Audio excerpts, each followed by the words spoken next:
Wu Zetian, the only and most legendary female emperor in Chinese history. Part 9. Empress Wu Zetian utilized a policy of encouraging informants and relied on cruel officials to control the judicial department, effectively eliminating the power of the Li clan and high-ranking ministers who opposed her in both the imperial court and local governments. This resulted in the complete disappearance of any dissenting voices in the court and firmly consolidated her rule. At this point, those loyal but cruel officials who had previously acted on her behalf became liabilities in the new political order she sought to establish. Wu Zetian began systematically removing these officials.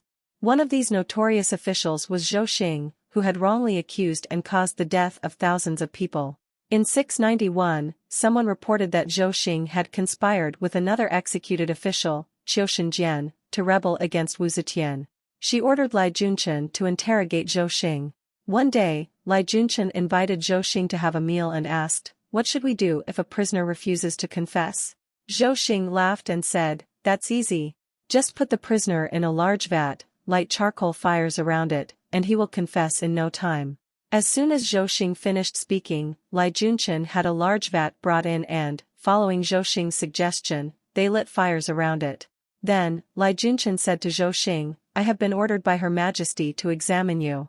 Please, step into the vat." Shocked, Zhou Xing begged for mercy and admitted his guilt. Wu Zetian gave him a lenient punishment and exiled him to a remote region in the south.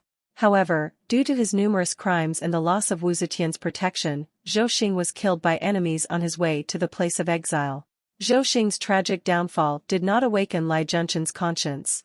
He continued to abuse his remaining authority and fabricated false charges, causing innocent people to lose their lives. In the end, Lai Junchen planned to frame Wu Zetian's trusted confidants, such as the powerful Wu clan members, Princess Taiping, and Wu Zetian's favored male companion, Zhang Yizhi. He falsely accused Crown Prince Li Dan and Wu Zetian's other son, Prince of Luling, Li Xian, of plotting rebellion. However, one of Lai Junchen's friends, Wei Suizhong, exposed his plot. The Wu clan members and Princess Taiping took this opportunity to reveal Lai Junchen's various crimes. Consequently, Wu Zetian ordered Lai Junchen's execution, and all his cruel officials were exiled to Lingnan.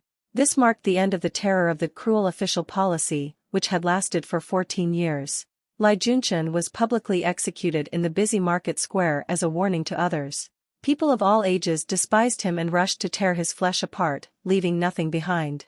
Upon learning of Lai Junchen's extreme unpopularity, Wu Zetian issued a decree denouncing his wickedness and stating, his entire family should be exterminated to avenge the people's resentment. His assets should be confiscated according to the law. After Lai Junchen's death, people celebrated in the streets.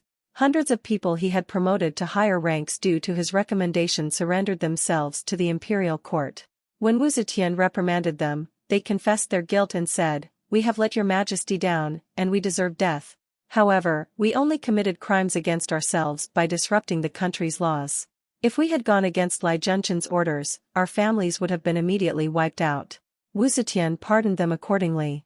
In the year 698, Wu Zetian, aged 74, continued her relentless struggle against fate and traditional Confucian values. Despite being married twice into the Li family, she killed her own daughter, Princess Andingxi, who was not even a year old, and murdered her biological son, Crown Prince Li Hong. Wu Zetian saw her 3 other biological sons as mere obstacles to her quest for the throne. Before his death, her second son, Li Xian, composed a poem titled Farewell to the Melons on the Yellow Terrace. 种瓜黄台下，瓜熟子离离，一摘使瓜好，再摘使瓜稀，三摘犹为可，四摘抱蔓归。 Melons are planted below the yellow terrace. When they ripen, the vines are abundant with melons. Picking one melon makes the others grow better. Picking 2 melons leaves the vines looking scarce. If you pick 3, there may still be some left, but if you pick them all, only the vines remain. From this poem, we can sense the prince's helplessness, as he advises his mother not to exterminate her own children for political reasons. At the age of 12, Wu Zetian's father, Wu Shiyu, passed away. She and her mother were mistreated and humiliated by her relatives, including her cousin Wu Huaiyun, Wu Weiliang, and her half-brothers Wu Yuanqing and Wu Yuanshuang. These experiences fueled her resentment towards them from an early age. Later, when Wu Zetian's beautiful niece, Helan Minyu, caught the favor of Emperor Li Ji, Emperor Gaozong of Tang, Wu Zetian grew jealous. She poisoned the food that her brothers offered to the emperor and empress, then immediately invited Helan Minyu to taste it. Helan Minyu, being young and naive, had no idea of Wu Zetian's scheme and consumed the poisoned food, resulting in her immediate death. Wu Zetian pretended to investigate the source of the food and shifted all the blame onto her brothers without any trial. Both of them were executed. In this way, Wu Zetian employed this plan to kill 3 relatives from her maternal family.